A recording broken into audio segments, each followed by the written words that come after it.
When police lifted the lid of the rooftop storage container, the air was heavy, stale, almost unnatural. What they were about to find wasn't just the end of a missing person search, it was the start of a story so twisted that even seasoned investigators were left in silence. She was a mother, a wife, and, according to everyone who knew her, someone who seemed to have it all.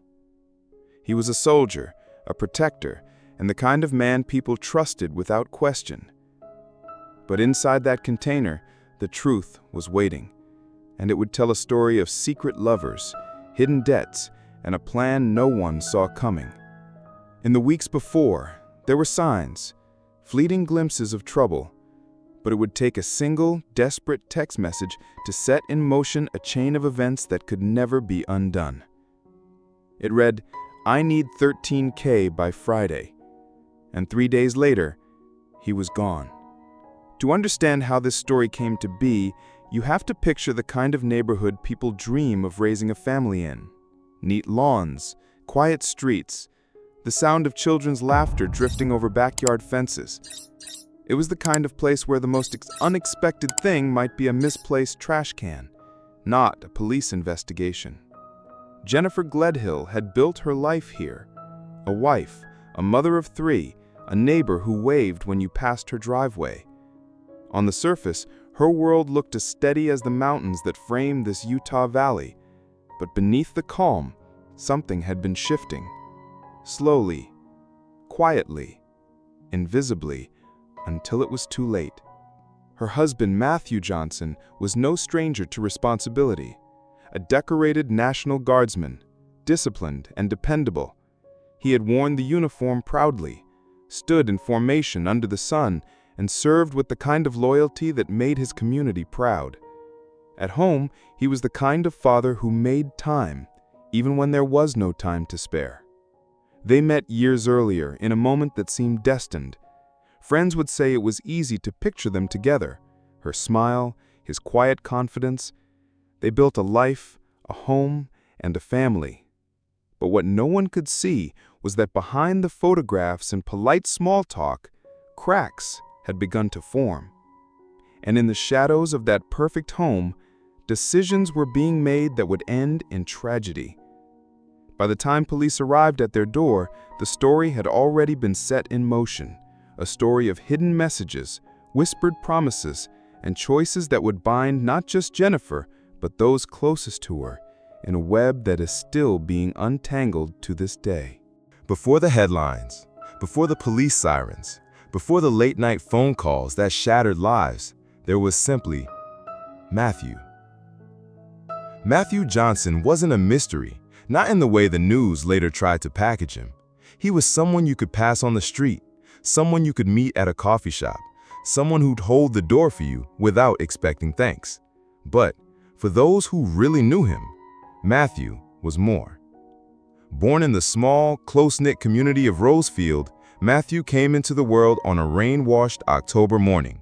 His parents, Elaine and Robert Johnson, remember the day vividly, not because of the weather, but because of the way Matthew looked up at them, his tiny fists curled, his expression already curious, almost watchful. From the very beginning, Matthew had this quiet charm, the kind of demeanor that drew people in without him ever trying. His mother often said, "He didn't speak to be heard, he spoke to be understood." And that was Matthew's gift. He made you feel like you mattered in the moment you were with him. School for Matthew was never about being the loudest in the room. He wasn't the class clown or the star athlete, but he had a quiet talent for making connections.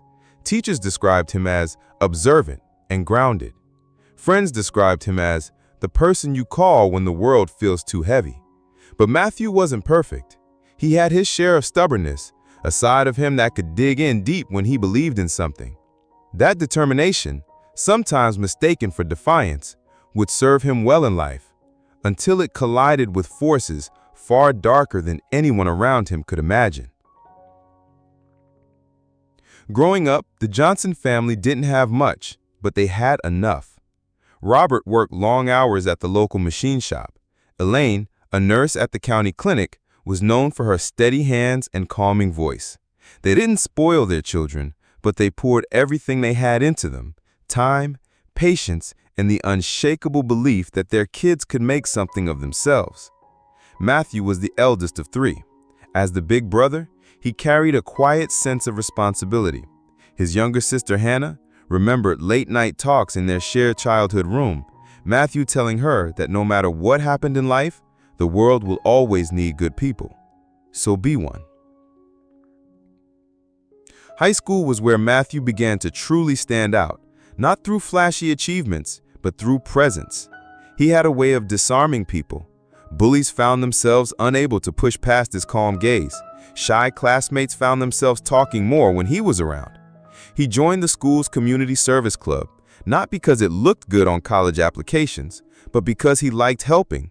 One winter, during a brutal snowstorm, Matthew organized a group of classmates to shovel driveways for elderly residents. No cameras, no recognition, just the quiet satisfaction of doing the right thing. But beneath Matthew's calm surface, there was also ambition.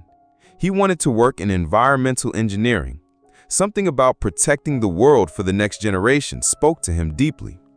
His friends recall nights spent around campfires, Matthew looking into the flames and talking about the balance between people and nature, about how small actions can ripple out into something much larger.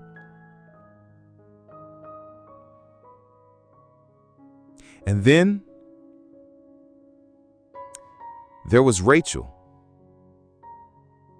She entered his life quietly, almost unexpectedly. They met during a volunteer cleanup at the riverbank. She was new to the area, guarded at first, but Matthew had a way of breaking through walls. Friends said he seemed lighter when she was around. Their relationship was slow to start, built more on long conversations than grand gestures. They weren't the couple always posting online or showing up at every school event together. They had their own world that existed outside the constant noise of teenage life. But sometimes, those quiet worlds can hide storms brewing just out of sight. By the time Matthew turned 21, he was on a path. A steady job, plans to go back to school, a growing circle of friends who respected him. But behind those steady steps forward, something had shifted in his relationship. Small disagreements began to linger. There were moments of distance, brief absences neither could quite explain away. Friends noticed subtle changes, Matthew becoming quieter, distracted, like a shadow had crept into his thoughts. No one realized then just how dangerous that shadow was becoming. The people who loved Matthew, they thought they had more time, more chances to check in, more opportunities to remind him that he wasn't alone. But the truth? Time was running out, and the forces moving against him were already in motion. When you first see Jennifer Gledhill in photographs, you might think she's the kind of woman who blends quietly into the background of everyday life. Her smile is practiced but polite. Her style is understated. There's nothing, at least on the surface, that screams trouble or danger.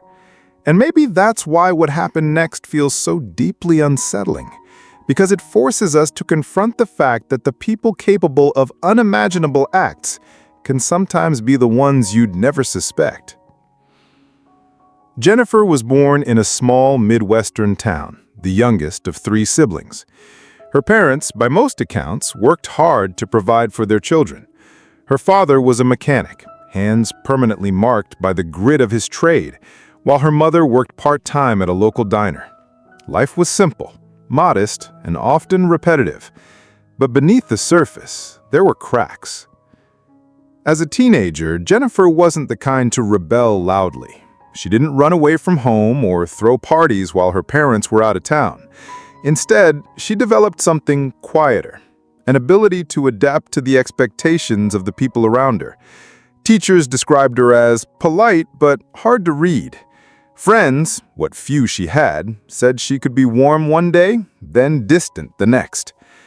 But who was Jennifer really? Was she a product of a strict upbringing, quietly yearning for independence? Or was she already learning the art of hiding her true self? In her early 20s, Jennifer's life began to shift.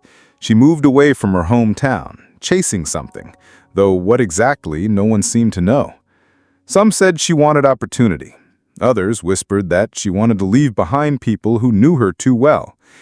She worked a series of short-lived jobs: waitressing, retail, a brief stint in a real estate office. At each, she made an impression, though not always a positive one. She could be charming, almost magnetic when she chose to be. But there was a sharpness too, a tendency to shut people out completely if they crossed her in even the smallest way. And then there was her personal life. Relationships came and went, leaving behind a trail of mixed reviews. Some exes described her as intense, passionate, someone who could make you feel like the center of her universe. Others painted a darker picture: manipulative, prone to sudden outbursts, always looking for control. And it was in her late 20s when Jennifer met Matthew Johnson. Friends would later recall that, in the beginning, she seemed almost enchanted by him. The two shared long conversations, inside jokes, and what appeared to be a strong connection. But if you looked closely, there were signs, small, almost imperceptible, that this was not a love story destined for a happy ending. So we have to ask, was Jennifer drawn to Matthew out of genuine affection, or was there something else, a motive buried deep, waiting for the right moment to surface? Over time, the dynamics between them began to shift.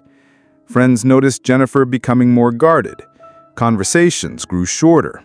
Social media posts that once featured Matthew's smile became fewer and fewer. The warmth between them seemed to cool, replaced by something harder to define. Her friends had questions, but Jennifer wasn't offering answers.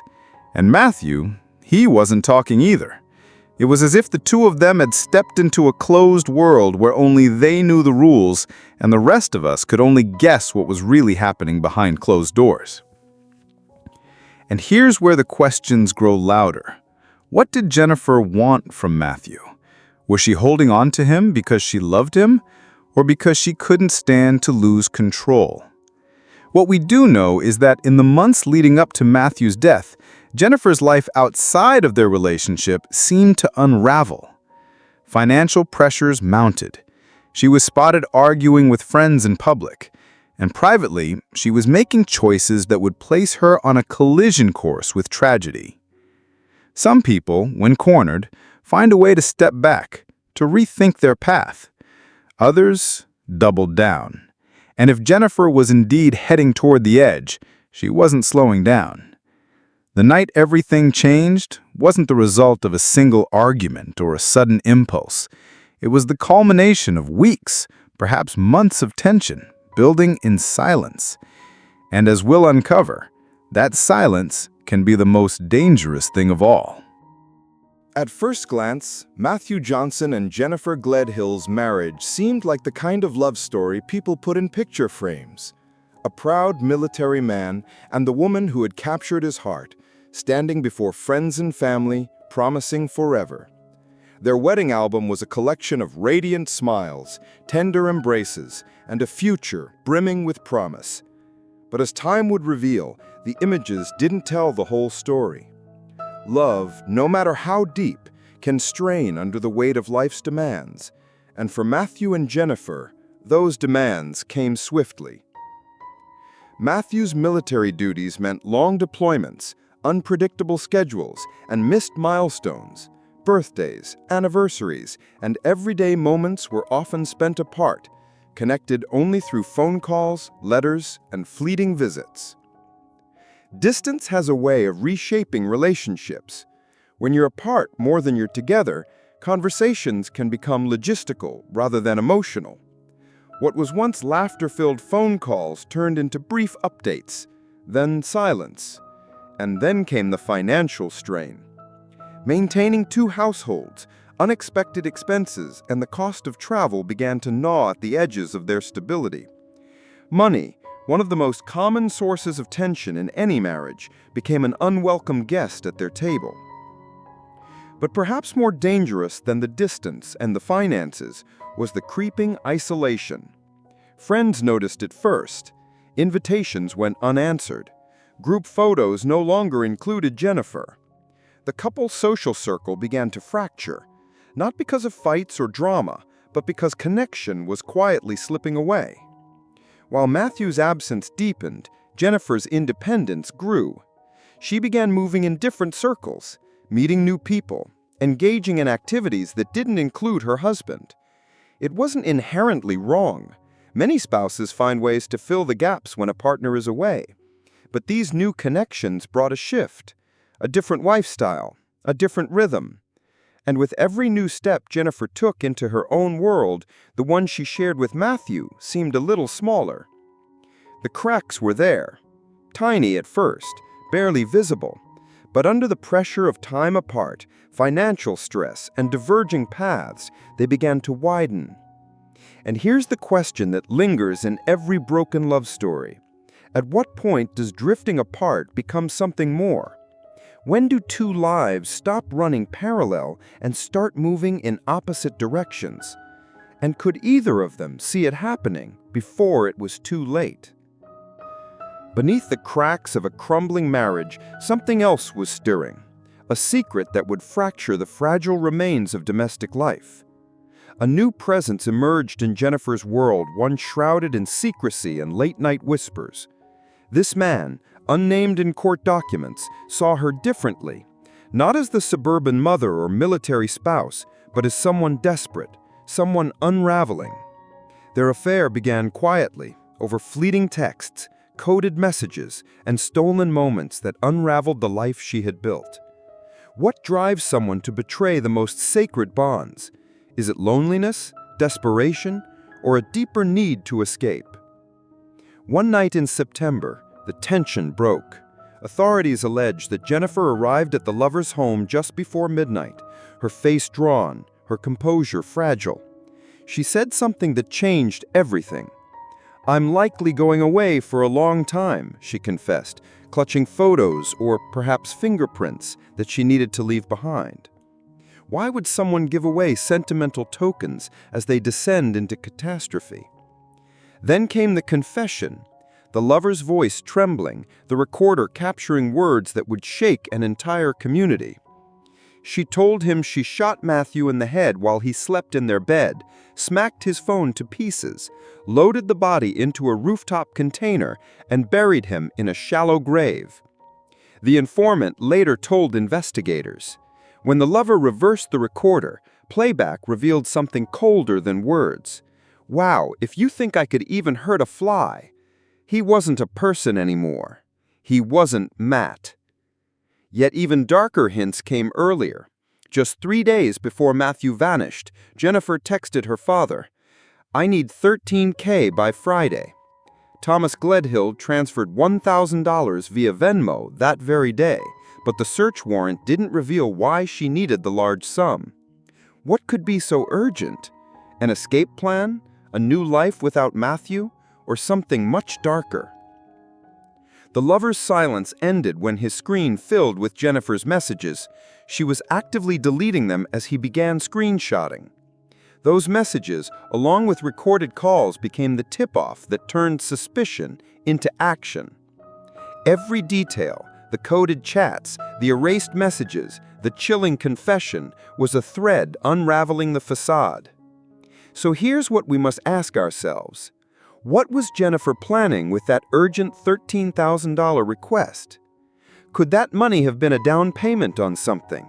Freedom, alibi, or the gravest escape of all?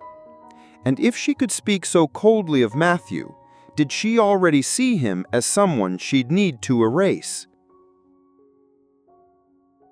Late on September 21, 2024, the quiet neighborhood of Cottonwood Heights lay under a calm sky.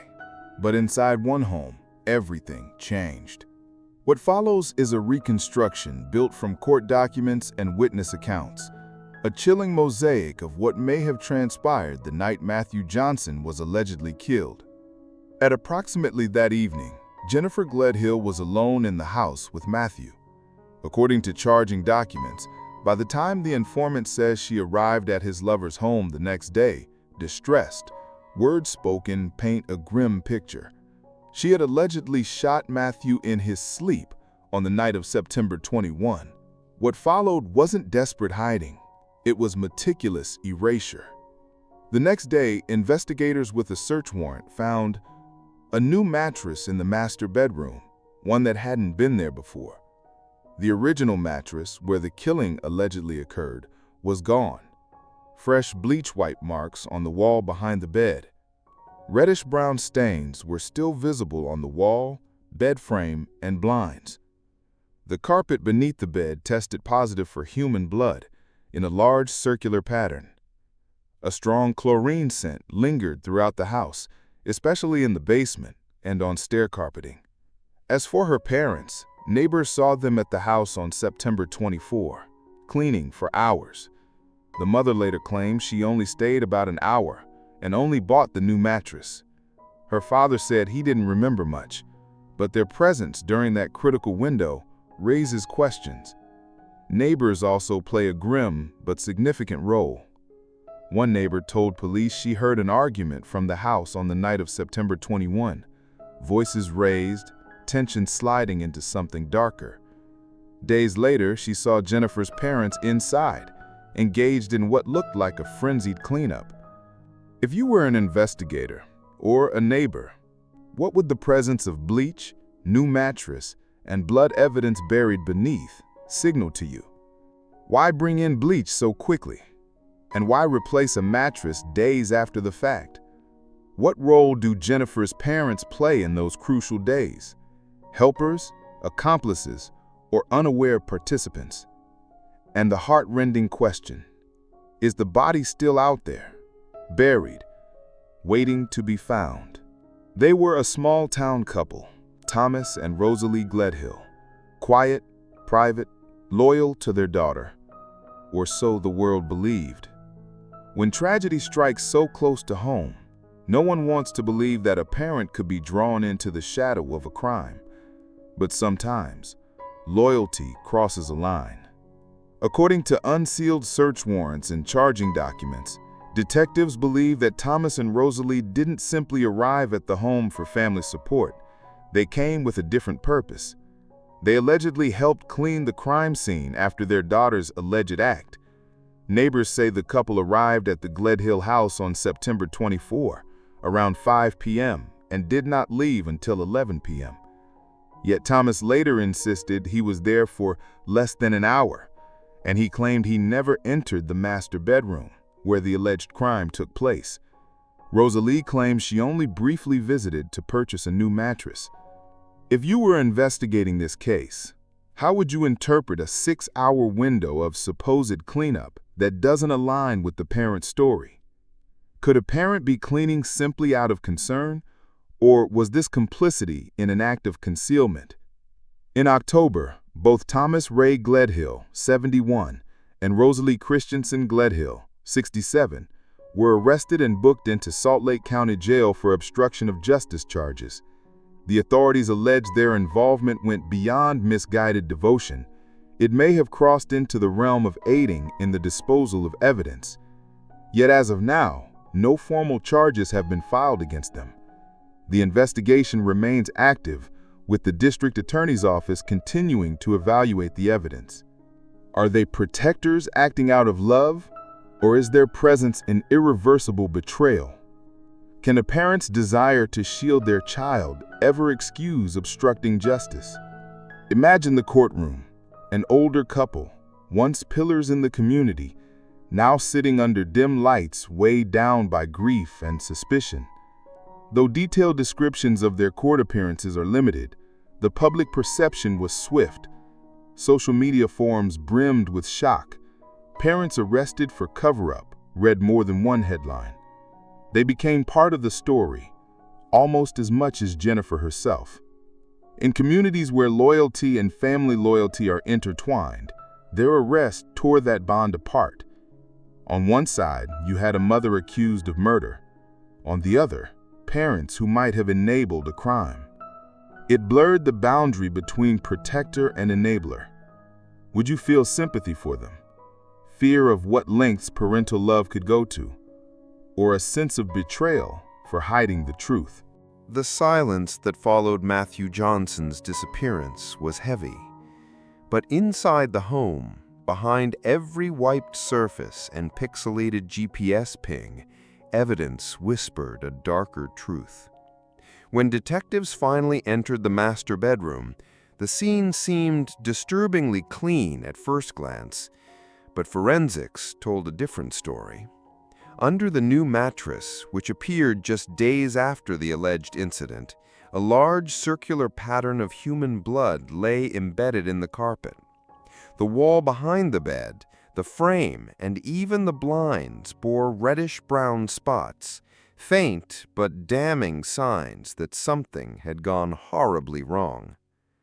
Why go to the effort of replacing a mattress only to leave such a visible blood pattern beneath it? What message does that send to the investigators who will inevitably arrive? But concealment wasn't limited to masking blood.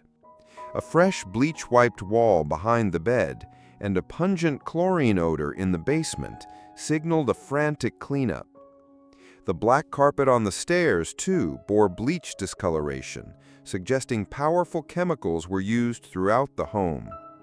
Was this desperate sanitation or calculated stepping over a line? Did whoever did it believe bleach could erase guilt or evidence?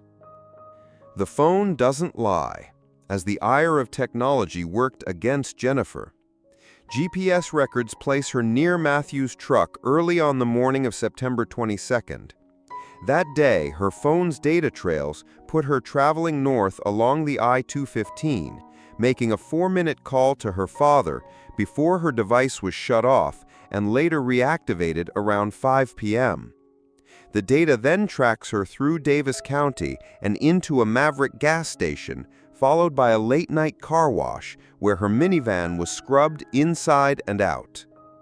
Every beep, every camera, and every digital breadcrumb aligned with the timeline she allegedly described to her lover. Did the car wash marks alone seal the path investigators would follow? In covering tracks, did she unintentionally lay them bare? Jennifer's confession was menacingly precise. Packed her husband's body into a rooftop storage container, loaded it into her minivan, and buried it in a shallow grave. While Matthew's remains have not been found, those final moments and the path to them were meticulously captured, first in voice and text, then in digital movement. If the body remains hidden, did the forensic train of data become their best hope of finding it? Does the accuracy in her confession help confirm it or damns it? And then there's money, the other unspoken motive in every lawsuit, relationship, and crime. Matthew had designated Jennifer as the beneficiary of a $500,000 Prudential life insurance policy. With Jennifer charged and Matthew still missing, Prudential turned to the court, refusing to release funds until the case is resolved. The insurer simply doesn't want to risk paying the wrong party. Was the policy a financial safety net or part of a darker design? Even if Jennifer is convicted or acquitted, who ultimately deserves that money, her or her children? Each piece of evidence, blood, bleach, digital footprints, and financial entanglement, builds a narrative. A narrative grounded in both brutal clarity and chilling ambiguity. The blood beneath the bed proves violence occurred. The bleach traces argue for a cover-up. Surveillance and GPS logs confirm calculated movement. The storage container confession bridges motive and method. And the life insurance freeze adds financial complexity to an already grim puzzle. Everything is tied together, but does the evidence point to premeditation or something darker? Cold resolution.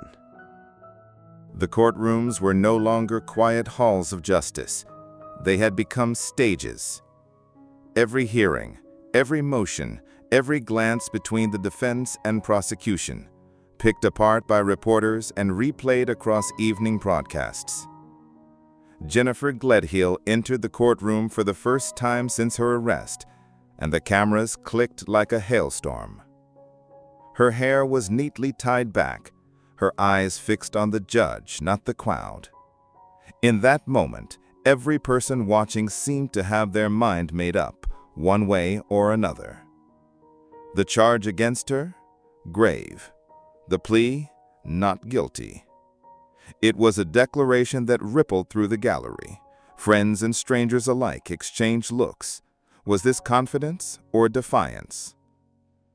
But what does not guilty really mean in the face of mounting evidence? Is it a shield or a gamble? The judge wasted no time. Bail denied. The reasons clear to the court: severity of the allegations, risk of flight, potential witness interference. The no-contact order was just as stark. Jennifer could not speak to her own children. For some, this decision was a necessary safeguard. For others, it was a cruelty layered upon an already tense family tragedy. And while legal motions piled up in neat stacks on attorneys' desks, outside, the battle for public opinion raged. The media narrative split in two. Some reporters painted Jennifer as a calculating figure, someone who knew more than she admitted. Others portrayed her as a scapegoat, caught in a tide of grief and suspicion she could never swim out of. Community meetings turned into debates. Coffee shops buzzed with theories. Neighbors whispered across fences. Did you see the news? Did you hear what they found? Even in the midst of these heavy accusations, Jennifer's attorney stood firm. She maintains her innocence, he told the press. The truth will come out in court. But here's the question for you, the audience, following this every step of the way. Do we truly know the truth yet, or are we only seeing the version crafted by the loudest voices? As the trial date drew closer, the lines between fact and speculation blurred, and the stakes, they were no longer just legal, they were deeply personal. By now, the case had grown far beyond a single criminal charge. It was a web, interlaced with personal relationships, financial motives, and unanswered questions that left both the prosecution and the defense navigating a minefield. At the heart of it was the question of motive. Was this about love, money, or something else entirely? From the outside, the public saw a potential love triangle, one in which emotions may have clouded judgment and loyalty. The prosecution hinted that romantic entanglement was the spark that set this entire sequence in motion. But for the defense, the narrative wasn't so simple. They pointed out that relationships can be complex, messy, and often misunderstood, especially when viewed through the narrow lens of courtroom testimony. But if not love, what about money? Investigators had already frozen a $500,000 life insurance policy, a figure impossible to ignore. For the prosecution, it was a glaring red flag. For the defense, it was circumstantial at best.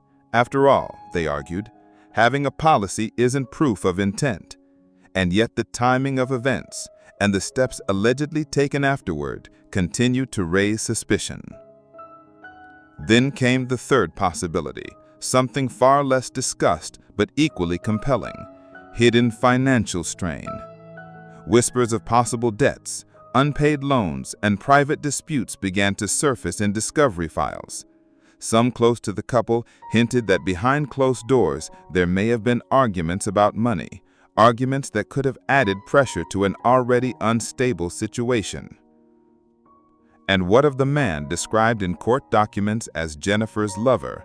His testimony, while crucial to the prosecution, came with vulnerabilities.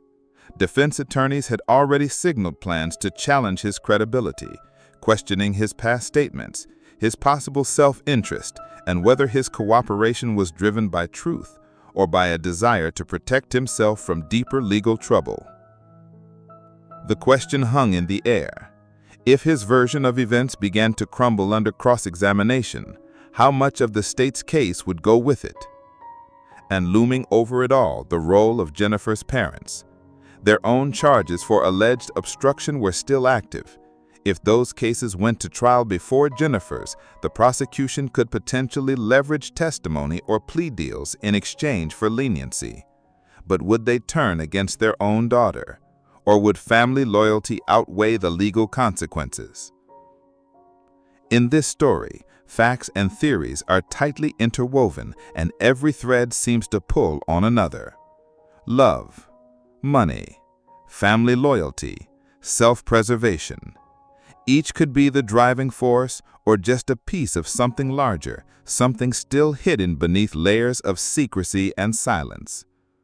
As the trial date inched closer, the only certainty was that the case was far from straightforward.